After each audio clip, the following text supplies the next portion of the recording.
श्री स्वामी समर्थ। आज आपण restaurant types chilli पोटॅटोची recipe बघणार आहोत। त्यासाठी मी इथं 3 मोठ्या आकाराचे बटाटे घेतलेत। मोठ्या आकाराचे बटाटे घ्यायचे म्हणजे आपल्याला त्याचा स्लाइस छान पाडता येतात। त्याची मी साल काढून घेतली आहे। आता यांना छान उभ्या आकारात मी कट करून घेणार आहे। बघा असं लांब लांब कट करून घ्यायचं। आता हे सगळं मी कट करून घेतलं। त्यांना छान स्वच्छ पाण्यात धुवून घेते। बघा असं ट्रान्सपरंट पाणी झालं। आता याला गॅसवर मी गरम करायला ठेवते। त्याच्या चवीनुसार मीठ टाकून घेते आणि याला 80% आपल्याला वाफवून घ्यायचंय।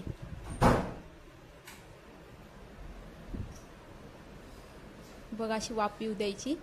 असं छान आपलं शिजलं गेलंय।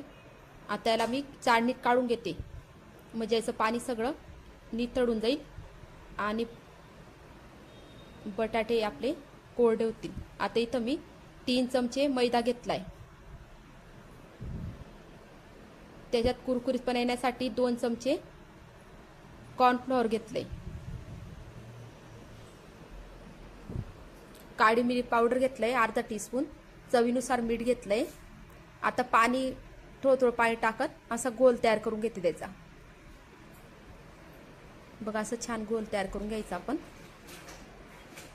आता त्याच्यात आपले शिजवलेले बटाट्याचे काप आपण एक एक करून त्या गोलमधून तळायला टाकणार आहेत। हे सुरुवातीला आपले चिपकतात, नंतर मोकळे होतात किंवा आपण याला हाताने मोकळे करू शकतो थंड झाल्यावर। असे फुल गॅसवर मी सगळे आपले पोटॅटोच्या स्लाइस केलेल्या तळून घेतल्या गोलमधून काढून। आता इथं मी पॅनमध्ये तेल गरम करायला घेते। असा पसरट पॅन घ्यायचा म्हणजे आपल्याला छान फ्राय करता येतं। त्यात मी बारीक चिरलेलं लसूण आणि बारीक चिरलेली अद्रक घातली। असं छान फ्राय करून घ्यायचं, थोडं कच्चंच ठेवायचं। आता यात मी उभा चिरलेला कांदा घालते।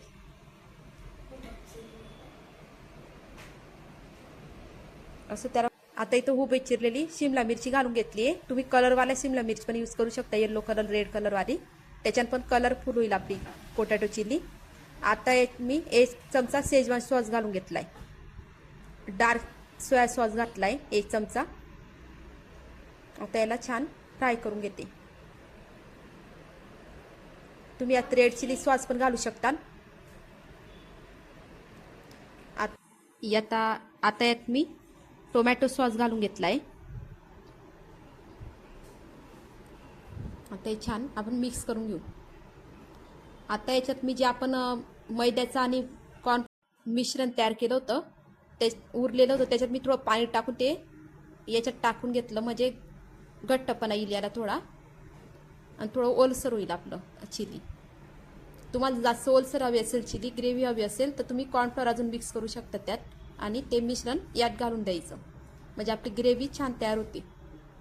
आता बघा हे छान असं मिक्स करून घेतलं मी मैद्याचं त्याचं मिश्रण सगळं त्याच्यात। आपलं हे मिश्रण तयार झालंय। शिमला मिरची ते थोडं कच्चंच राहू द्यायचं। तुम्ही यात कांद्याची पात पण घालू शकता असेल तर। आता आपलं हे मिश्रण तयार झालंय। त्याच्यात आपण आता फ्राय केलेल्या पोटॅटोच्या स्लाइस घालून घेऊ आणि छान सगळं मिक्स करून घेऊ। ही चिली पोटॅटो एकदम सोपी रेसिपी आहे, पटकन तयार होतं आणि छान पनीर सारखी ज्याची टेस्ट लागते।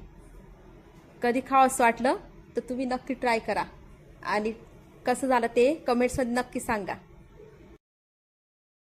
आपलं रेस्टॉरंट स्टाईल चिली पोटॅटो तयार आहे।